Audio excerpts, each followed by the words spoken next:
Hello mate, so imagine this is the sticker plate.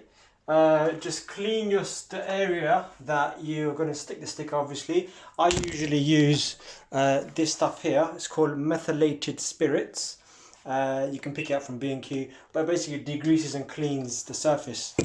Once you clean it with a bit of tissue and methylated spirits, you need just a spray bottle. It doesn't have to be like this, just a spray bottle. Spray some water on the area that you're going to stick it. Once you've sprayed the water, peel your sticker like so.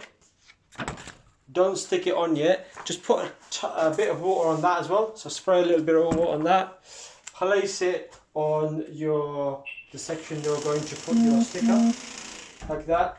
Because of the water, it's going to allow you to peel it off if it's not right. But try and get it as right as possible, and then all you need to do is spray a bit of water on top to give it a bit of slide, and then that's it. Stuck. That's fine. If you do it like this, then it means you get no bubbles. If you do it without water, you usually get bubbles. Once that's done, once it's dry, peel the top layer off. I put a top layer, like a layer on top, so you don't damage it or scratch it. Once it's done, leave it maybe half an hour, then peel that layer off, and that's it. Good luck.